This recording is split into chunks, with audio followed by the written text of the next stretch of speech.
the podcast that finishes your workday in a very Red Raider way. This is the Tech Talk Podcast from Double T 97.3.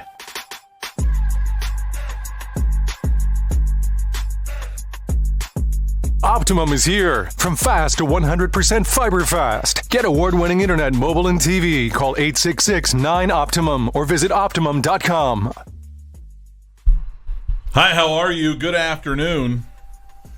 It's Tech Talk on Double T 97.3 and Double T 97.3.com with Mike Gustafson and Clint Scott. I'm Aaron Dickens. We are joining you today from the First United Bank Double T 97.3 studio. We're with you until 6:30 today as we have the white-hot Texas Rangers coming up at that time as they snapped their 9-game losing streak last night with a victory over the Houston Astros.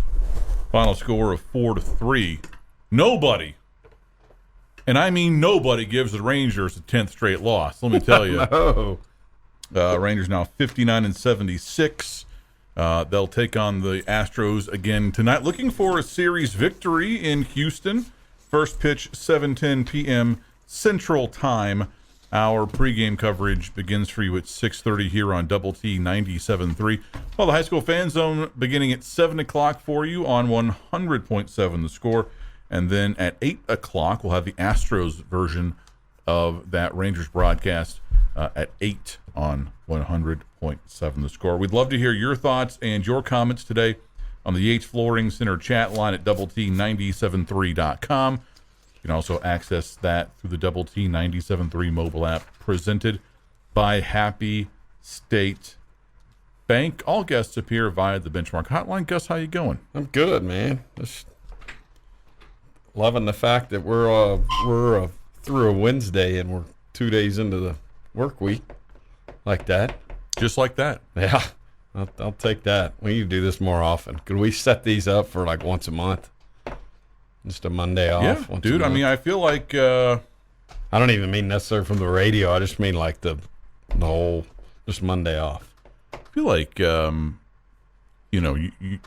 for some reason, we take, like, great pride in, and I mean we as in, like, Americans, in working way more. Oh, yeah. And to be clear, this is hardly work. We're not digging ditches, but, like...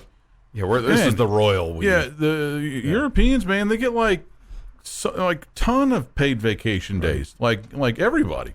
They have that going on. Yep.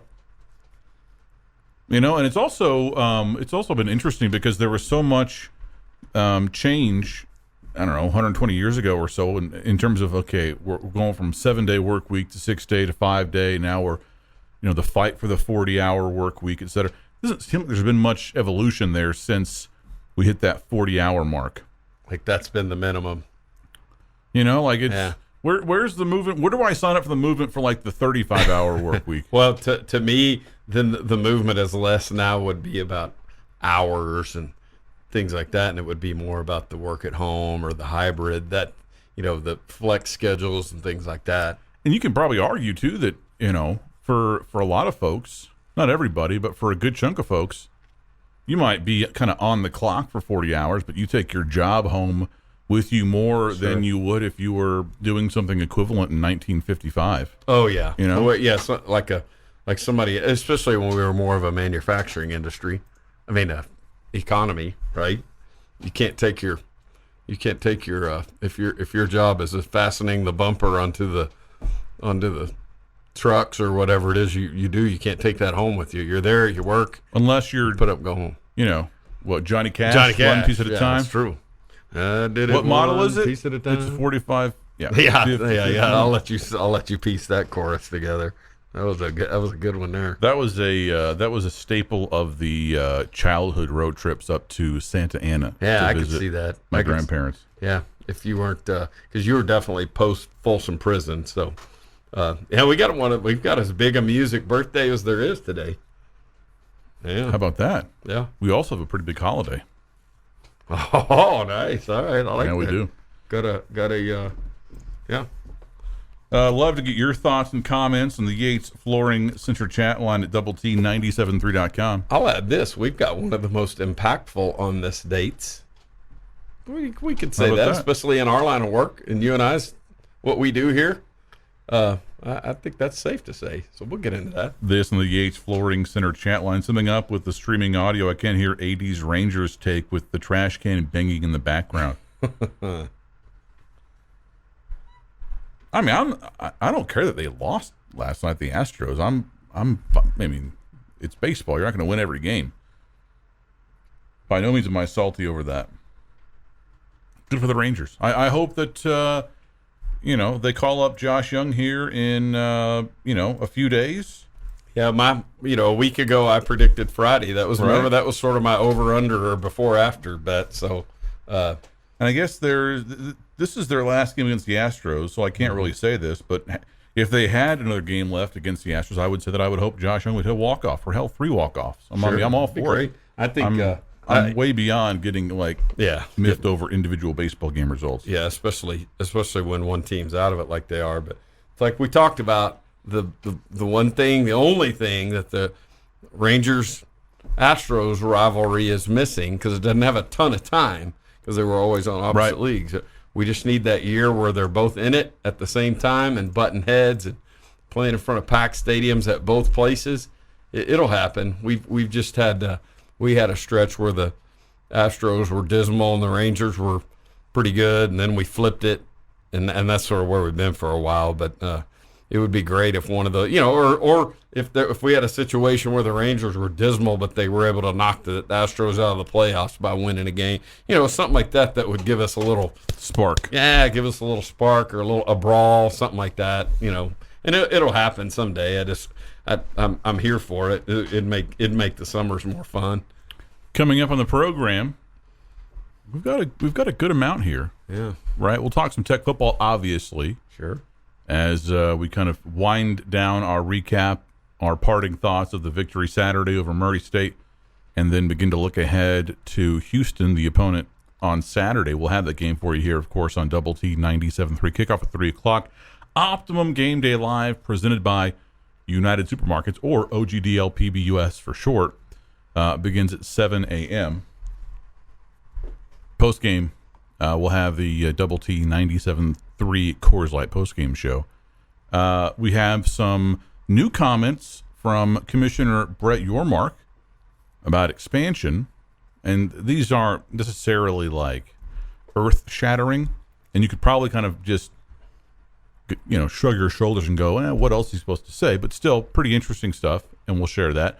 We also have a bit of a, I guess, dare I say, controversy over a press conference yesterday in Baton Rouge involving Brian Kelly, and this has gone somewhat viral, I'd say. That's fair to say. I think so. Mm-hmm. And I think folks have divided opinions on kind of who was in the right here, who was in the wrong. We'll let you decide. We'll play the audio for you coming up.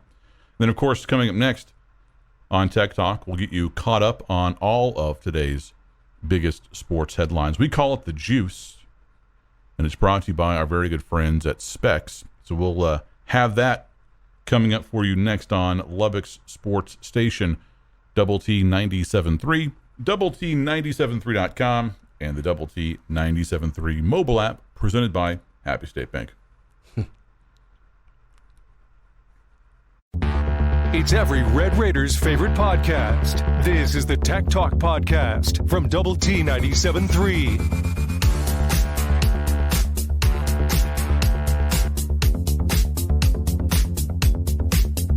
Hey, it's the Juice on Double T 97.3 and Double T 97.3.com with Mike Gustafson and Clint Scott. I'm Aaron Dickens. We're joining you today until 6:30. Time for some headlines. It's the Juice, brought to you by our good friends at Specs Wine, Spirits, and Finer Foods. Texas Rangers defeated the Houston Astros last night in Houston 4-3, snapping a 9-game losing streak. Rangers now 59-76 on the season. They'll take on the Astros again tonight, looking for a series victory. First pitch, 7:10 p.m. Our pregame coverage will begin for you at 6:30 on Double T 97.3. The Texas Tech soccer team will return home for a Thursday night matchup with in-state foe Houston this week. Kickoff from the John Walker Soccer Complex set for 7 o'clock. Thursday will serve as the Coaching for Literacy match, so fans can earn a free entry into the match with a book donation. The Red Raiders are 1, 2, and 3 on the season. They took a draw against St. Mary's on Saturday. Houston, meanwhile, 2, 2, and 1, coming off of a 3-1 victory over Rice. Finally, a radio host, Doug Gottlieb, has admitted that he falsely claimed that agent Casey Close never informed first baseman Freddie Freeman of the Atlanta Braves' last contract offer. Wow. Gottlieb tweeted on June 29th that, quote, Casey Close never told Freddie Freeman about the Braves' final offer. Close and Excel Sports Management sued Gottlieb in mid-July, alleging defamation by libel. Gottlieb tweeted an apology today. Well, that's a big deal.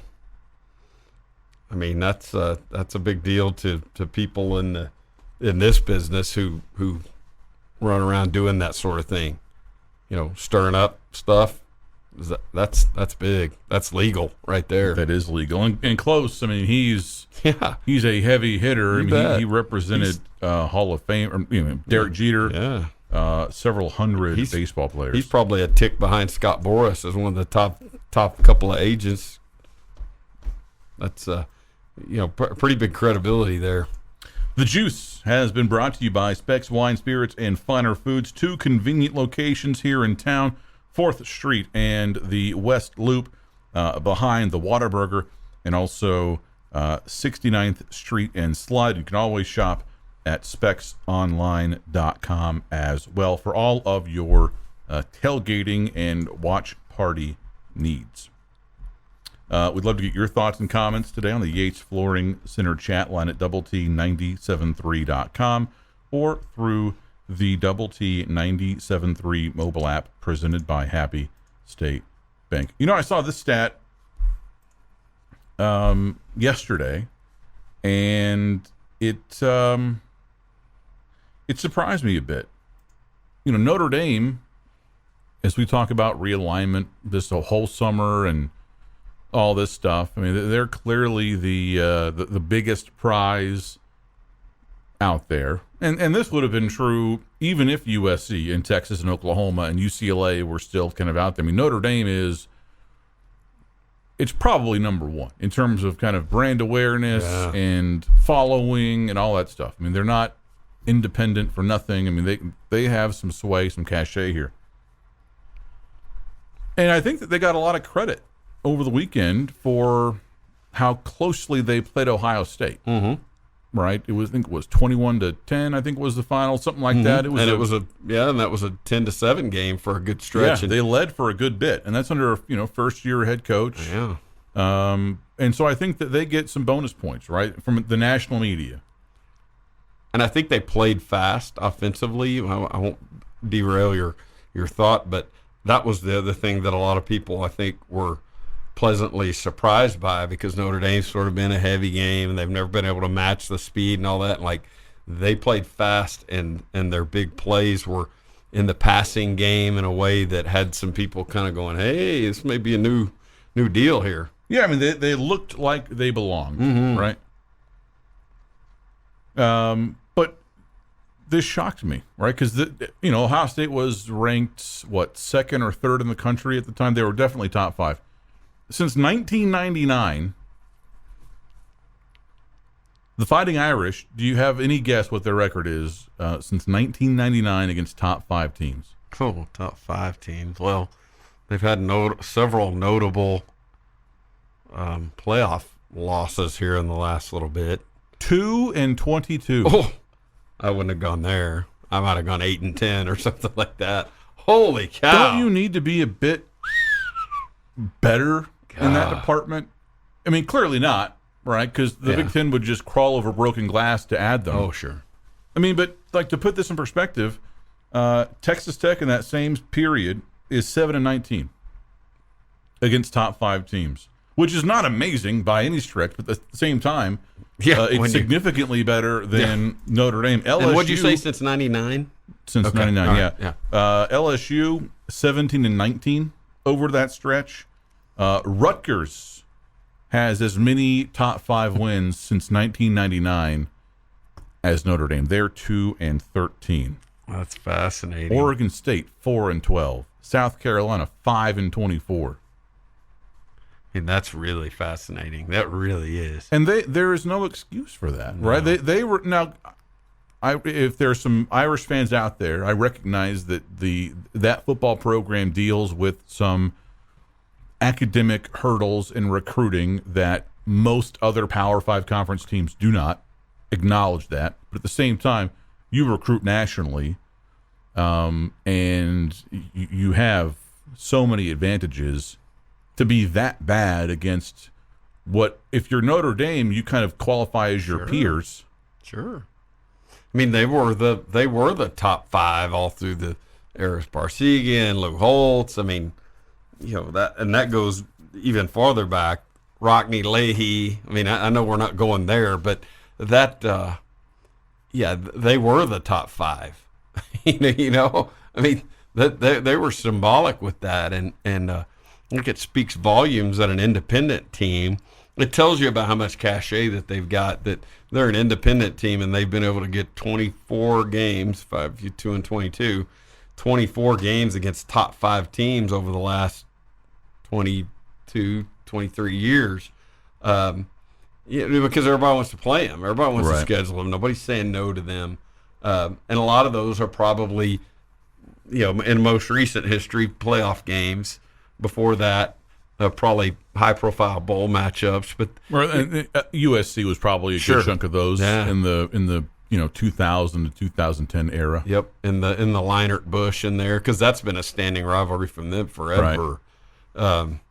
But yeah, that's like I said, if you hadn't said 2-22, I was going to go 8-10. So that's really a stunning number. Love to get your thoughts and comments on the Yates Flooring Center chat line at doublet973.com or through the Double T 97.3 mobile app presented by Happy State Bank. It's interesting to me about the idea of, I've always wondered that we've really leaned, just the narrative around Notre Dame football has been that, really having to be competitive academically. Probably in a similar way to Stanford, in terms of our recruiting is limited by, we can only get so many people. Right. There's a certain section of the list that just we can't go there. I'm curious if there was a change at some point, because Notre Dame dominated through the 70s and the Joe Montana stuff and going farther back. I mean, they're really good. And so was there a transition there, or did everything else change around them in a way that because back in those days, there's no doubt that Notre Dame was recruiting nationally, and they could go all over the country and get kids, and I'm sure being faith-based and a Catholic institution helped them get into homes and things. But it just feels like that when I was a kid, that I never heard that narrative. I'm not saying it wasn't true, right? But they sort of, I don't say they lead with it, but analysts sort of lead with it. Rangers baseball coming up at 6:30 on Double T 97.3. This is Tech Talk.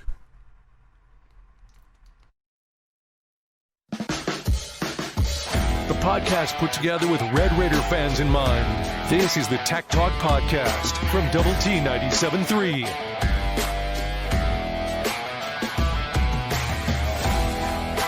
Hi there, it's Tech Talk on Double T 97.3 and Double T 97.3.com with Dr. Mike Gustafson and Clint Scott. I'm Aaron Dickens. We're joining you today until 6:30. Would love to hear your thoughts and comments on the Yates Flooring Center chat line at Double T 97.3.com. You can also weigh in through the Double T 97.3 mobile app presented by Happy State Bank. All guests appear via the Benchmark hotline. So as happened across the country, I'm sure, yesterday or even Monday, depending on when these are scheduled, LSU held its weekly press conference. And, Joe McGuire does his on Monday. Tech has normally done theirs on Monday, although I think maybe Cliff or Tubbs had theirs on Tuesday. And it was scheduled for noon Central Time. And at 11:57, allegedly, a sports reporter there in Louisiana, Leah Van, she covers LSU for the Baton Rouge Advocate, the newspaper there. She walked in. 11:57 for a press conference that's set to begin at noon. Brian Kelly is at the podium. Here's how it sounded.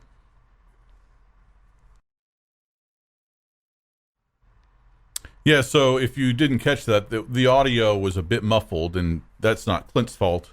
That's just the only recording that we have, and she wasn't mic'd up for this. So anyway, she said, maybe if you win, I'll be on time.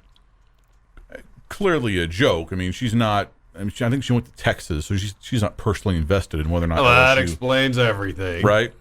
And it's, I don't know. It's been interesting to kind of see this blow up, right? First it was, from my perspective, the reaction kind of began with, okay, not this is not my reaction, but the reactions that I saw online.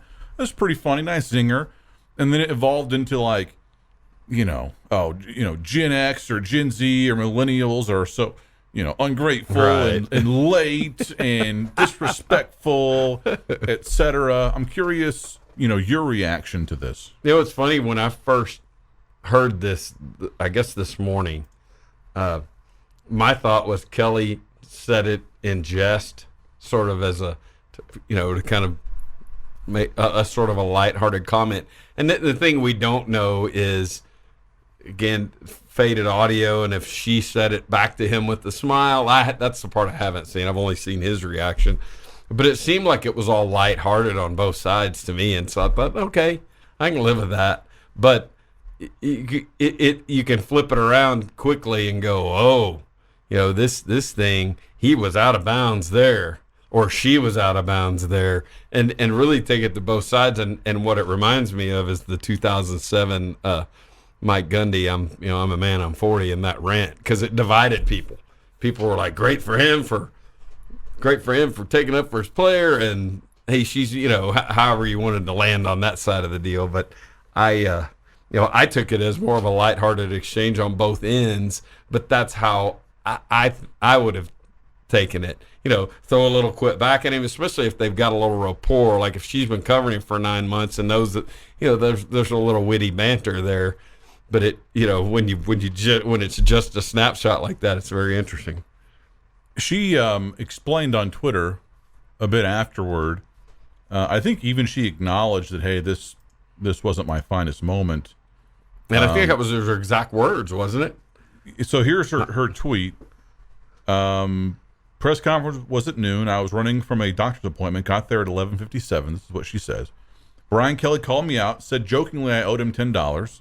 I said if he won, maybe I'd be on time. Not my finest hour. I apologized afterward. He was super chill and said that I still owed him $10. I know Kelly likes to joke. He clearly took it as one from our conversation afterward, all in good fun, fam. Yeah, it's so much of what I think you need to really draw an informed opinion on this is not going to be included in a 14-second audio clip, right? And that is their rapport, right? Mm-hmm. What's he like around, that assembled media? If it, I could see, and I've never been around, McGuire, but from what I have seen, the clips that I've seen, I think that he would have some banter, right? I think he'd comfortable with some banter. Cliff, I don't think would have, right? Yeah. And so I think it's kind of one of those read the room deals. And surely after covering Brian Kelly for 9 months there in LSU, I would assume that she and the rest of the media there have a pretty good read on kind of where the boundaries are, with covering him. He's not the president. You know what I'm saying? Like, this isn't some kind of like world leader. This is sports. I don't know that you need to go in there with this kind of like heavy deferential tone, or because it's just a game after all. We're not solving world peace here. We're not curing cancer. So I didn't like.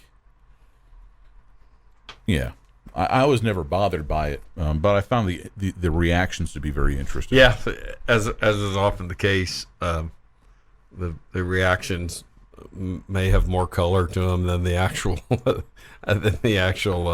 events. I think her response is really well done. Sure, just in terms of all the boxes you would want to check on something like that. 'Cause it's got the tone of an apology, but it clarifies that I talked to Coach Kelly. You can't sit at home and read that tweet and go, "Ooh, she's pissed." She's at home stewing over that. No.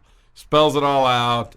The facts of the deal, that she was 3, actually not late, that they've got some rapport. We're good. Everybody stop. Is what I'm taking from that. Fight. Yeah, exactly. And I think too, exactly. if you were just representing all of Twitter right there. If you, history, he seemed very kind of like unbothered by it. Yeah, exactly. Right? He was, to me, and again, I don't know Brian Kelly, at all, but my read on that was he was kind of searching for, like, to kind of quip back, So it wasn't something that, I think he handled it well, because he's the one that's mic'd up in that sense. Like, if he gets genuinely pissed, then, like, hey, what? If you're Brian Kelly too, right? You're 0-1. Yeah, coming off of that deal the other day, you were already facing a lot of kind of heat over your poor recruiting results. There was already a lot of questions about your fit. I mean, the last thing that you want to do is pick a fight with the local media. You want to be as friendly with those folks as you possibly can. Not that it makes just a whole ton of difference, but every little bit helps. This person says on the Yates Flooring Center chat line, "Stop standing up for millennials, AD. Millennials are poor. Suck it, millennials." I get what you're doing there. I don't think that Steve is a millennial, though. I don't want to, So you're letting a Gen Xer get under your skin? What do you mean? Or a boomer? I mean, the mythical Steve. How old is he? Is he not your age? So hold on. Our frequent texter. I'm going to keep firing questions, Mr. Roy. I don't know how old he is. I don't think he's a millennial. And then the fictional Steve, which I was, referring in that, or to which I was referring in that clip. He is definitely Gen X. Okay. Yeah. Because we want to know about this Steve. I mean, more. Does fictional Steve, for example, have red hair like Clint? He actually looks exactly like Clint. Exactly. Gus, what's your least favorite song? Does he play in a band? Does he play in a band like Clint? He does. Yeah. But it's my fellow Frenchman. So it's Did you know that there is a French tennis player that's also from America playing in the U.S. Open right now? This and the Yates Flooring Center chat line from Sooner and Lubbock. I think it's hilarious. Yeah, I do too. I think it's funny. More Tech Talk next on Double T 97.3.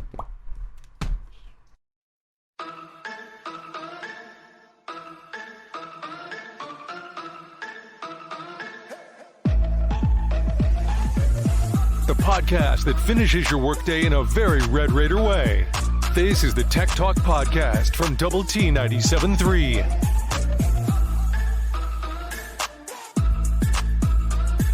Mike Gustafson and Clint Scott. I'm Aaron Dickens.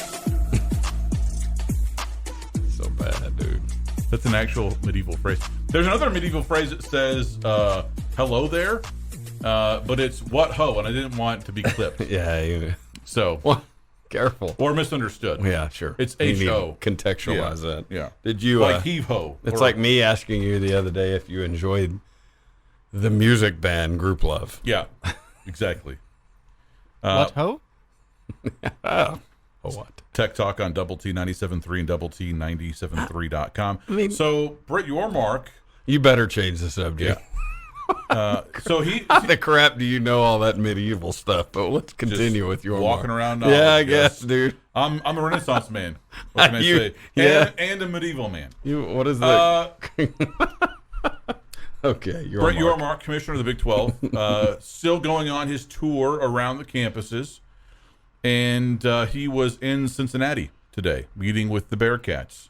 Of course, they'll join the Big 12 as official members next June, so the countdown is on. And he was asked a couple of questions about realignment and also about the TV negotiations. Here is what he said about that early negotiating with Fox and ESPN. Quote, that process has started. I met with ESPN last week, had great meetings with them. I think we're aligned and like-minded in where we want to go in the future. I'll be meeting with Fox in the next week to gauge their interest. Obviously, these are conversations to explore if it's in everyone's best interest to go early, to gain clarity. My gut tells me that both Fox and ESPN would like to do that, but I'll know for sure once I meet with Fox in the next week. So that sounds very promising, right? That sounds like that they're maybe going to be doing something here, like this. To me, this wasn't like just kind of general platitudes and comments that could be taken any way. He was very kind of, positive, it seemed like, about the reception so far. Yeah, awfully specific there. And I mean that in a good way. Very, very specific, very proactive. I mean, he something like that, if it really goes down that way, really puts the Pac-12 on the defensive, right? And that speaks to another of his quotes, but go ahead. Right. That's a very nice segue, because he was also asked about potential future conference expansion. And when I read this, your initial reaction will be, well, no, duh. I think it's pretty notable that he actually said as much as he did here. Here's the quote. Well, I don't want to get into the specifics, and I appreciate the question, but obviously going out west is where I would like to go, entering that fourth time zone, a program that has national recognition, one that competes at the highest level in basketball and football, stands for the right things, is a good cultural fit, because our alignment right now and the like-mindedness of all of our member institutions is fantastic. It's never been better. How would he know? So I don't want to compromise that, and that's critically important that there is that right cultural fit when you think about coming in and being part of what we're building here. I'll take on the how would he know, and I get what you're saying, because he is obviously very, very new to this, and most likely a guy that as he was sitting around negotiating the Barclays Center, New Jersey Nets and whatever, all that to Brooklyn and all that's in his past, probably wasn't spending a lot of time on, boy, those Cornhuskers sure don't like those Longhorns. You think he drives to work? I know. That's a great question for somebody who spent as much time as he did in New York City. You think he lives across the street from his office in one of those, what is it, Las Colinas? Maybe. Fancy joints? Cause, unless you got a driver, though, yeah, you're going to be driving a lot around the Metroplex. Mm-hmm. But yeah, the New York, I don't say most, but a lot of folks that live in Manhattan, and I assume he didn't even bother with the car and the insurance and all that nonsense. But I think so. I don't think it would take much on to sort of finish my response to your question. I don't think there was. He probably didn't need an in-depth, long-term study of this conference to have a few people go, look, this conference has really been marred over the last 10 to 50, 20 years. When did you say the the Big 12 network was offered? Early 2000s. Oh, so yeah, that's what I was thinking. So for over the last 20 years, this league has been marred by the differences in basically how Texas grabbed the reins and was able to hold the reins, and everybody else had to be subservient to that. And so with regard to his comment about because our alignment right now and the like-mindedness of all of our member institutions is fantastic, it's never been better. And that might be his way of going, Texas is out of the league. There probably is pretty good alignment here. One of the things you and I talked about way back in the start when this news broke, I'm saying my start here with you, the idea of our conference having a lot of like institutions, and I threw out the word salary cap, but a lot of like institutions financially. There's no monster brands in this conference, but there's also there's no real outlier. No, it's very, very similar. And so, and maybe that's not a great thing because Texas and OU have left. But on the other hand, it puts everyone around the table. We're not always having to go, yeah, but they've got all the money. They've got everything that we don't. These teams that are in this league right now are very, very similar financially. And really, I don't know that you can say that about any of the other conferences because even in the Pac, when you remove USC and UCLA, I think Wazoo and Oregon State are very clear outliers. I mean, even if you want to be very generous and kind of say that Utah and Oregon are pretty close to, Stanford and Cal and Arizona State, and I don't know that that's necessarily true, but on the bottom end of that thing, man, those two institutions are significantly behind in terms of resources, in terms of competitiveness in the major prominent sports. In the Big 12, you don't have that. Like Kansas is dog water in football. We all know this, right? Yeah. Sorry, Clint. But they more than make up for that with basketball, and resources wise, they're not lagging behind the Pac, right? They have money, they invest money in their facilities and their programs. There is no clear kind of bottom of this conference. You said the magic word there, and that was the B word, basketball. In his statement, when I read all of that first, yes, when I read all that, he said a program that has national recognition, one that competes at the highest level in basketball and football, stands for the right things, is a good cultural fit. And I read that and I was like, hello, Arizona. I mean, now I could be totally reading something into him putting basketball first. He spent more time in his own professional background in the sport of basketball than football, so that may be habitual for him.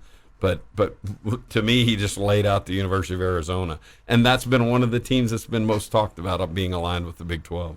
And while technically they're in the Mountain Time Zone, they don't observe daylight savings time. So they are half the year effectively in that Pacific Time Zone during football season. More tech talk next.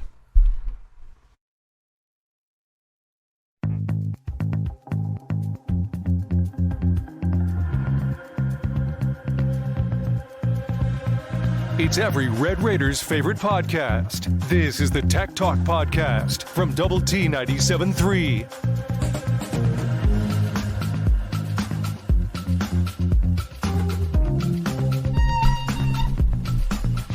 Hi there, it's Tech Talk on Double T 97.3 and Double T 97.3.com with Mike Gustafson and Clint Scott. I'm Aaron Dickens. We're joining you today until 6:30. We'd love to hear your thoughts and comments on the Yates Flooring Center chat line at doublet97.3.com. You can also access that through the Double T 97.3 mobile app presented by Happy State Bank. All guests appear via the Benchmark hotline. We get this from Chris. He says, am I jumping the gun here? Those Yormark comments sounded like there's going to be an announcement in the very near future. I just can't imagine a conference commissioner making comments like that if there wasn't something imminent. Yeah, I mean, I think that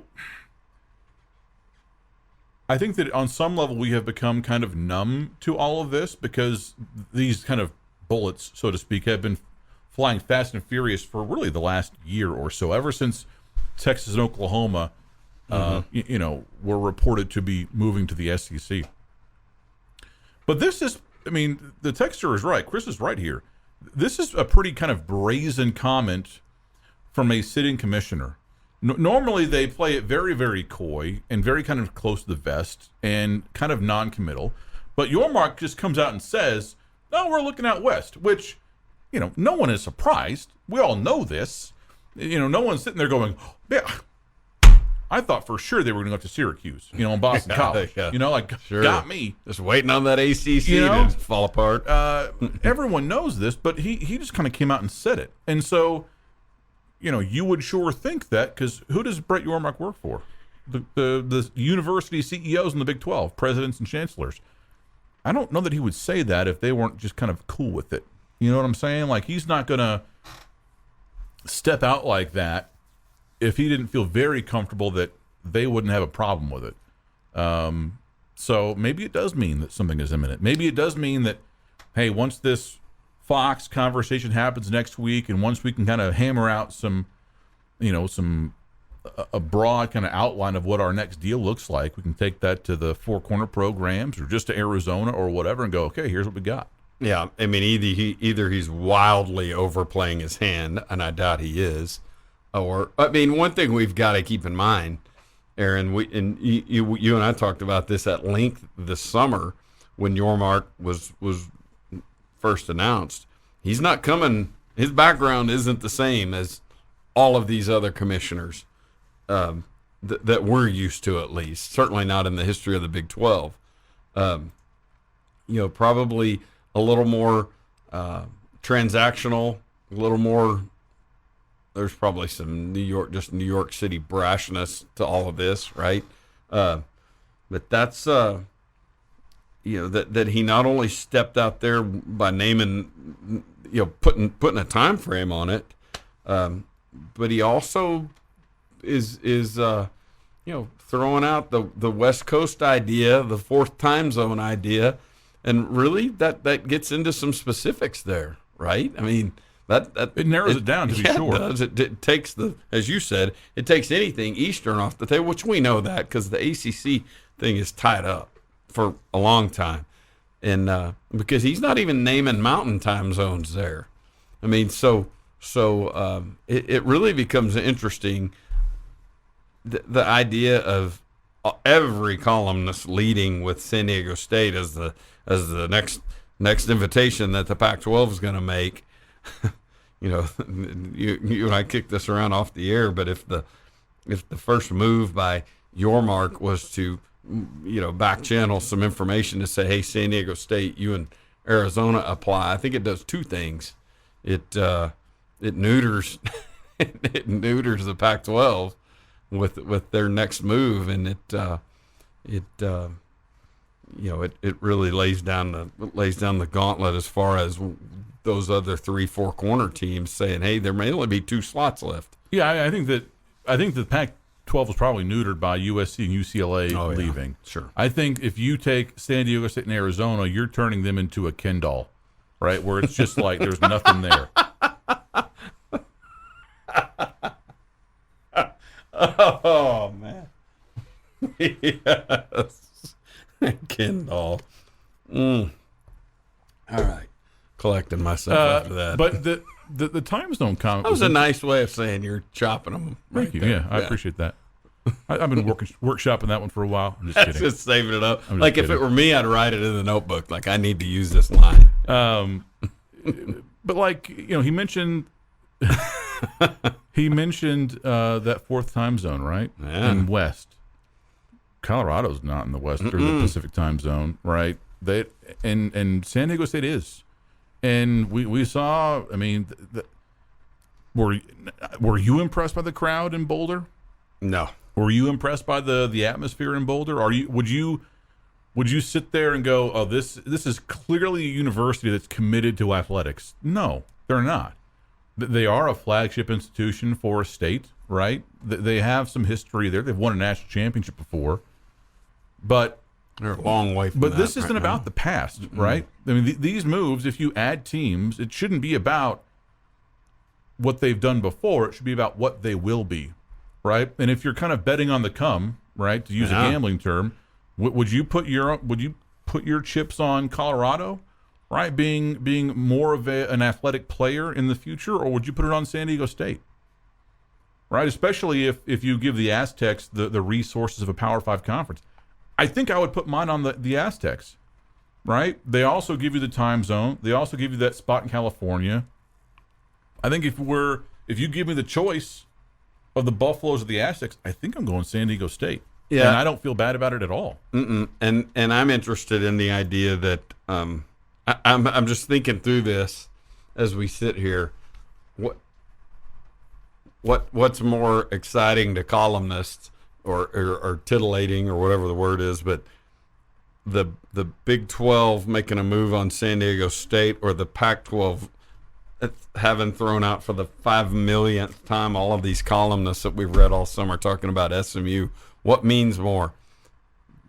The Arizona, the Aztecs in the western in Southern California, or the SMU and the DFW market? It's not even a mosquito bite. You don't even notice it. I agree. Right? I mean, it's just not at all. It's not on the radar at all. I mean, at a time too when the Chargers are out of San Diego and don't appear to be coming back, there's probably a little more of a little more room for the Aztecs to command the fall. They got a brand new football stadium. I know it was 100. There's no shade. It was 102 degrees. But the humanity. But I mean, again, speaking to commitment, where they are, when you got a brand new football stadium where, Colorado's playing in the same place they've played for a long time, and they're pretty good in basketball too. Yes. And nobody hates going to San Diego, right? Nobody's going to vote against us going, oh, my God, we got to go to San Diego. Right. You're probably not going to get Tim Tadlock again. He's probably not getting a vote. I know this in the baseball conversation. But along those lines, you're not adding a team that doesn't play the sport of baseball. So if it's a tiny little tick mark in the thing, that doesn't hurt, right? But yeah, that commitment to a program represented by a new stadium is a big deal. And that stadium can be expanded as well. This on the chat line, Arizona is a much better cultural fit than Arizona State. ASU's president believes that he is smarter than everyone else when it comes to athletics. Hiring an AD with no college experience and a football coach, best known for a quote and being an analyst on ESPN, he would want to run the Big 12 14-16 quote his way. Well, the Arizona San Diego State move, then who gets pushed out there? Who's next up in that thing? Does that then force? Utah's probably looking longingly to the east at Chicago and the Big Ten, but doesn't appear that's going to happen. Well, and at some point, if you feel like we should have, number one, we should be sponsored by Jenga. As much as we've used that analogy over the last 3 months, we should be getting some of that Jenga money. But it's at some point you take enough of those blocks away, and the Pac-12 just kind of falls apart. And I would have to think if you pluck Arizona and then give one of their top options, San Diego State, a spot in the Big 12. It's teetering. Yeah, and then because everyone involved there knows that any whisper of a call to Oregon or Washington from the Big Ten, and it's over. You've been listening to the Tech Talk podcast from Double T 97.3. Check out Double T973.com for more from Lubbock Sports Station.